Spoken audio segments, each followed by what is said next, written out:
pro-growth agenda by cutting $100 billion in regulatory red tape that strangles small businesses just like this one. We are going to help manufacturers expand and hire by improving access to capital, and we will work alongside President Trump to support tax cuts and fair trade deals because he is fighting for the American worker.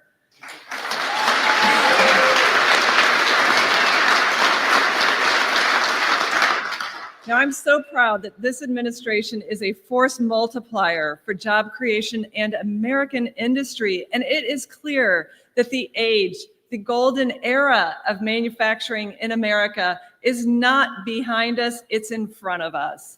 And so I am so proud that the SBA stands with President Trump and Vice President Vance to build a future where the American workers and business lead the world by making Main Street great again.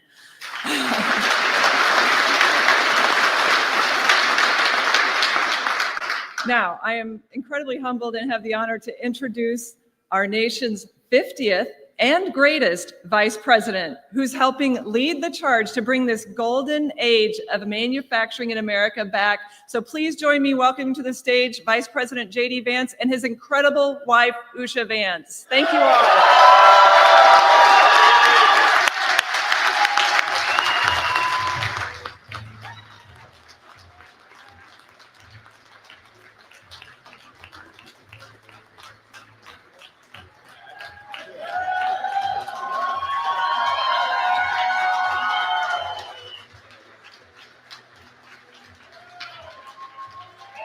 Hey, guys.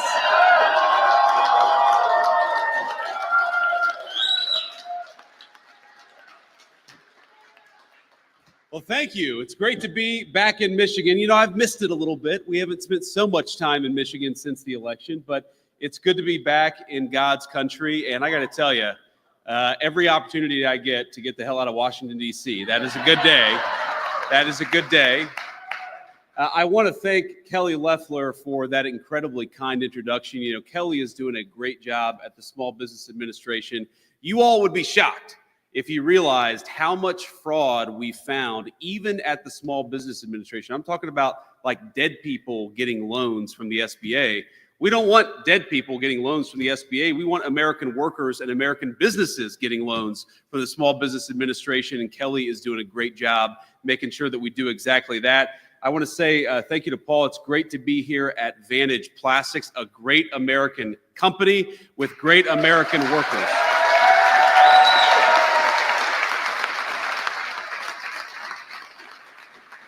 So thank you to Paul Altman, and thank you to the entire team here at Vantage Plastics.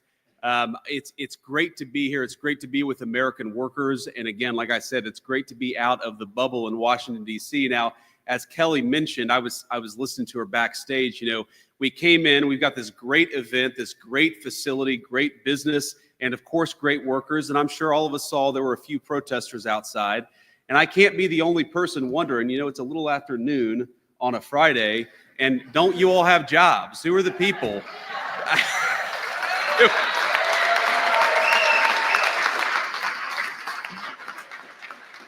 And I think that's one of the reasons why we've got to rebuild American manufacturing and support great companies like Vantage Plastics, because we want those people to get off the streets and back to work. It'd be good for them, and it'd be good for everybody else too.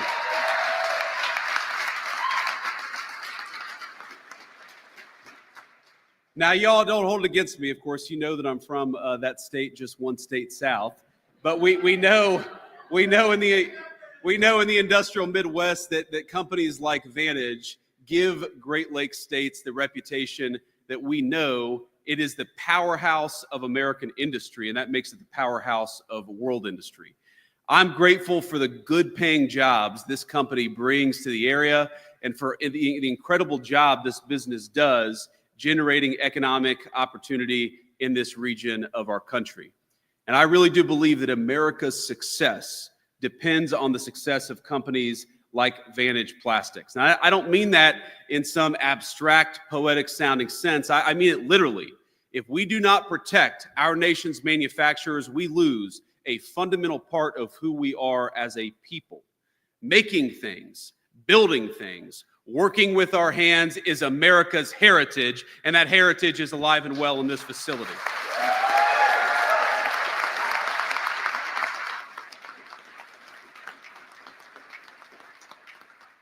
Now, our frontier spirit would have done us little good in conquering the continent if we couldn't manufacture the railway track, the steamboats, the dynamite, and everything else needed to do so. American industry, American workers famously won the Second World War. American industry took us to the moon. It enabled the Silicon Revolution that created the most precise and sophisticated jobs imaginable in any field, demanding mechanical expertise on the scale of nanometers, which is so small you can't even see it. But over the years, I hate to say, we have squandered that heritage in the United States of America, not in Vantage Plastics, thank God, but all across our country. Between the 1990s and the election of Donald Trump the first time back in 2016, this country lost 5 million good manufacturing jobs. And we saw over 90,000 American factories, great American factories, shut their doors. And as I know, I don't have to tell anyone here today, when we lose the ability to make our own stuff, we abandon a way of life, one that has sustained towns like Bay Cities and countless other communities from Middletown, Ohio, to a ton of communities all across the Midwest. Being able to make things is good because it creates self-sufficiency as a nation, and it creates self-sufficiency in our people. And more importantly, manufacturing jobs are good for our workers. Now, we know this. You all know this. They pay a premium of 10% compared to wages in other fields and other roles. They often come with the good benefits and the good job creation that drives the kind of economic opportunity that we want to see in our country. When we deindustrialize, when we lose those good jobs that allow us to support families, those are the kinds of things that we lose. And I think that we need a president, and thank God we have a president that thinks we're going to bring it back, and we are.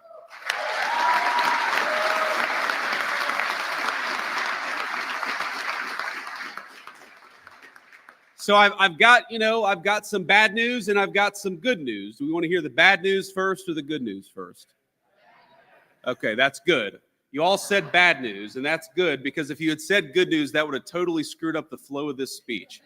I got to start with the bad news a little bit, then we talk about the good news. But here's the simple truth. The very simple truth is that, unfortunately, the last administration left us with a terrible economy. They left us with sky-high prices.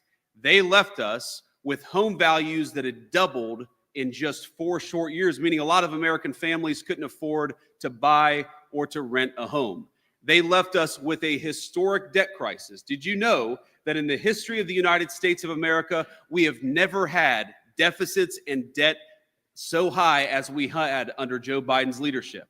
And what did all that peacetime debt and deficit, what did all that spending, what did all that waste and fraud get us? It got us an economy where Americans couldn't afford to buy a home, our families couldn't afford to buy groceries, and our people felt like the American dream was slipping away. Now, that is the bad news. But now we can talk a little bit about the good news, because I'm proud to say that thanks to all of you, on January 20th, 2025, we started a great American comeback.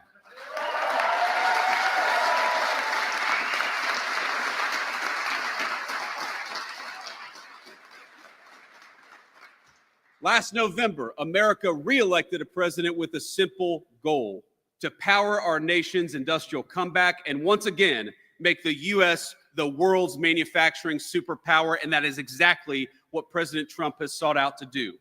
Now, I have to be honest with you, the road ahead of us is long, but we are already, in just 7 short weeks, starting to see early indications of the president's vision becoming our shared American reality. This February, the president's first full month in office, America gained 10,000 American manufacturing jobs. Now, compare that to last year, when under the Biden administration, we were losing an average of about 10,000 manufacturing jobs per month. That's over 100,000 jobs in manufacturing lost in a single year under Joe Biden. And we got to ask ourselves, what has driven the turnaround? Well, first of all, President Trump has been clear about his plan, about our administration's plan. Our goal is to make it easier and more affordable to make things again in the United States of America. If you invest in America, in American jobs, in American workers, and in American businesses, you're going to be rewarded. We're going to cut your taxes. We're going to slash regulations, and we're going to reduce the cost of energy to build things right here in this country that all of us love. But if you try to undercut us and build outside of our borders, the President Trump's administration has got nothing for you. If you want to be rewarded, build in America. If you want to be penalized, build outside of America. It's as simple as that.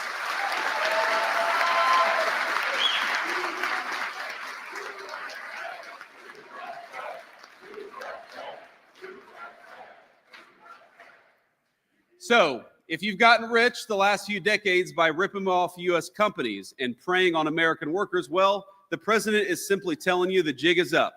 If you want to manufacture in China, which has the worst and most punitive economic policies towards us anywhere in the world, then you are going to have to pay the consequences. And what we're seeing already is that the world is starting to listen. They appreciate that we're in a new era in the United States.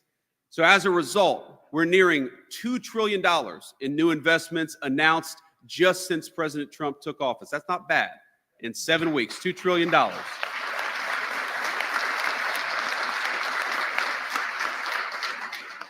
From auto companies and chip makers to paper and electrical product manufacturers, companies from all over the world have announced new plants and big expansions of existing plants in the United States of America. We've seen car factories say 2 months ago, that they were going to ship American jobs off to Mexico, and 7 weeks ago, they started singing a different tune. Now, part of our comeback means unleashing America's energy and making it cheaper and making it more affordable for American businesses and workers to do what they need to do. So, day one in office, President Trump ended the Green New scam and ended Biden's war on American energy.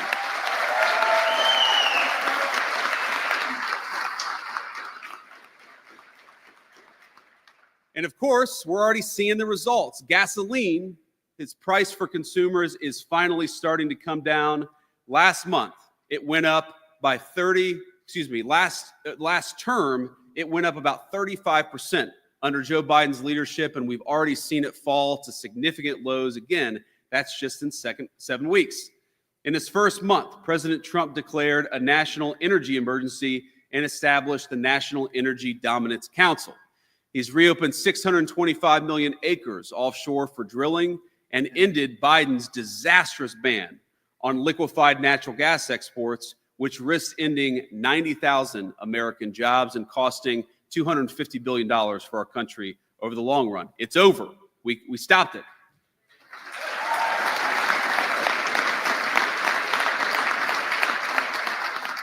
Now, in doing so, the president paved the way to approve 2 new massive projects in the United States. And I got to say, it's kind of funny to see some of our Democrat governors in various parts, I won't mention which states exactly, coming to the Oval Office and begging for economic development under Trump's leadership that they knew they would never get under Biden's leadership. And I got to tell you, I carry a word from the President of the United States that we don't care, Democrat, Republican, or Independent. We want to build. Build, baby, build. That is the slogan, and that is the motto of the Trump administration, and that's exactly what we're going to do.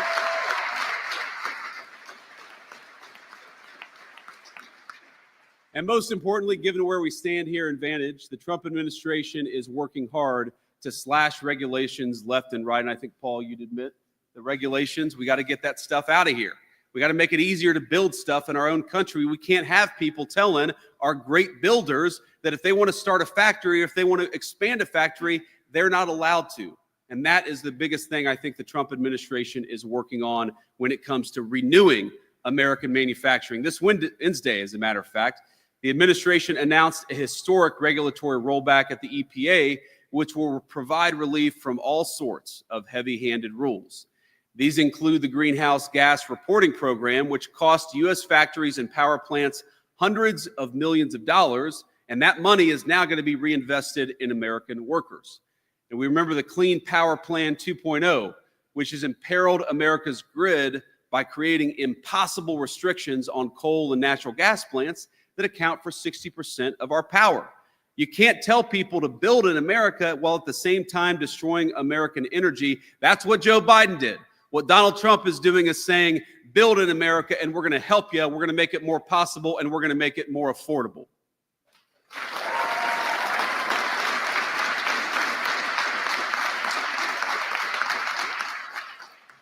But, you know, I think it's really simple here. And I have to say, you know, I'm thrilled, of course, to have everybody here. Thrilled to have Paul hosting us, but I'm especially thrilled to have my lovely wife here behind me.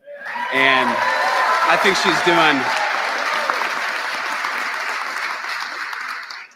she's doing a great job as Second Lady of the United States, and I'm so proud to have her back by my side. And here's the thing, because the cameras are all on, anything that I say, no matter how crazy, Usha has to smile and laugh and celebrate it. So I'm going to be good, though, honey. I'm going to keep to the script here. But I think that what we're really after here, and you see so many people attacking the president's economic programs and attacking the progress that we've made over the past 7 weeks. You hear people saying, well, how dare Donald Trump impose tariffs on foreign countries that have been taking advantage of us for 40 years? And the answer is that unless you're willing to use American power to fight back against what those countries have been doing for a generation, you are never going to rebuild American manufacturing, and you're never going to support the American worker.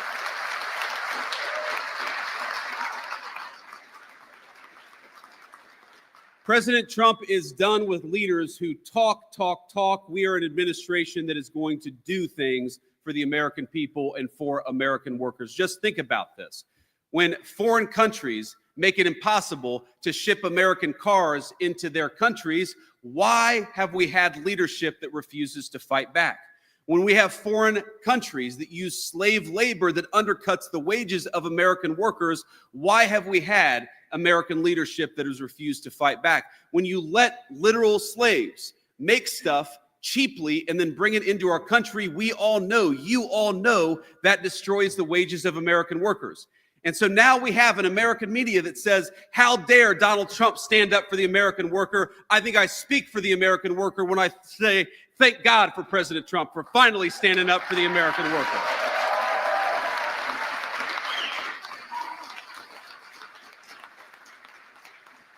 Enough is enough. For 40 years, the people of this country, the businesses, the workers, everybody have been neglected, they have been ignored, and they have had a leadership that refuses to stand up for them. And that changed just 7 short weeks ago. And that basic change, that basic idea that the purpose of the American presidency is to fight for the American people, will guide our policy for the next 4 years. And I have to say, yes, this is not always easy, and it doesn't happen overnight. We came into office, again, with the largest peacetime deficits in American history. $2 trillion. We've never seen deficits like that ever, and certainly not outside of a time of war. And we ought to ask ourselves, what did Joe Biden buy with all of our borrowed money? And the answer is not a damn thing. So we have got to take this country in a different direction, and that is what President Trump's economic policies aim to do. We are done selling out the American worker. We are done overregulating American businesses. We're going to be guided by a very simple principle. Build in this country, we cut your taxes, we reduce your regulation, we reduce your energy costs. Build in this country, make American manufacturing great again, and we are going to fight for you, and the president will too.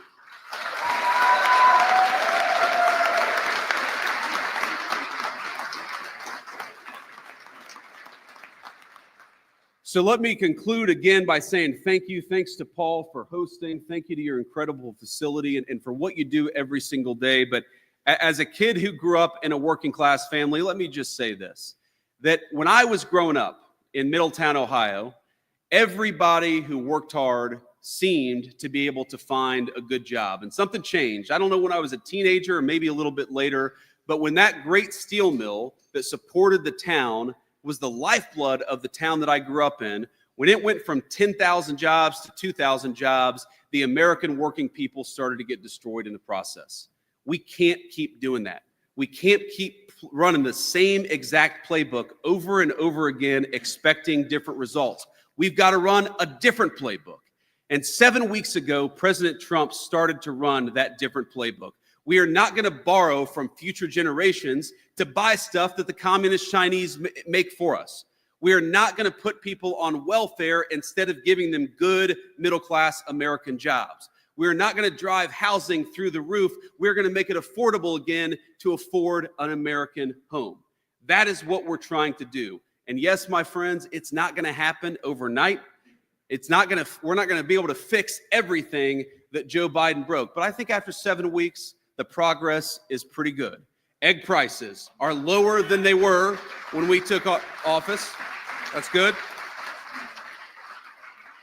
We got gasoline is much lower than it was when we took office. We've got inflation at the lowest level that we've seen in many years for the American people. So we're making very, very good progress. But we know that 7 weeks is not enough. What we need to really rebuild American manufacturing, to really invest in the American worker, is not just 7 weeks of solid progress. It is 4 years of President Trump fighting for the American people every single day.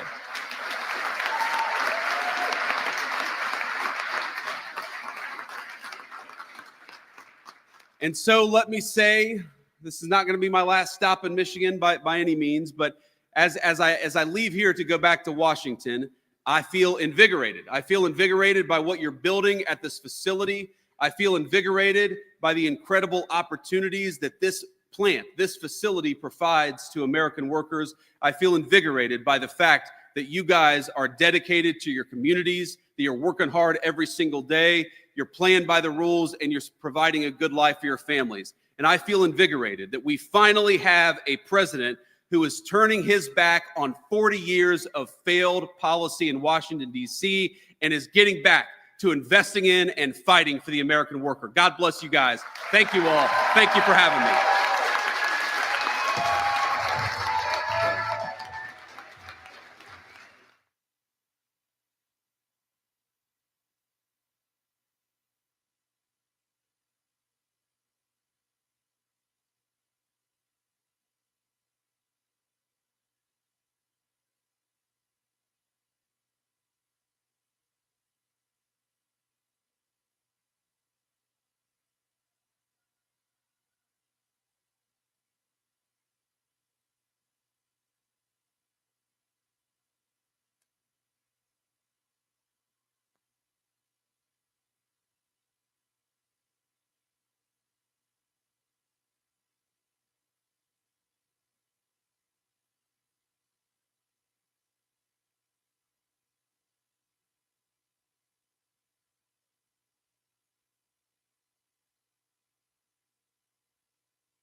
I was thinking about, just moments ago, Vice President JD Vance just took the stage to just took the stage here in Bay City. In his speech, he talked about bringing manufacturing back to the state of Michigan, but also putting a warning out to other countries to not undermine American companies. And then cut to him say, hey, if you come here, blah, blah, blah, how we're going to do it, him talking about the money things and Biden, and then how he's going to do it, and then coming back out to his stand-up saying, now the vice president did not take questions from the press, but he is on his way back to Washington, D.C., reporting in Bay City. Hey, that sounds fine? I would not say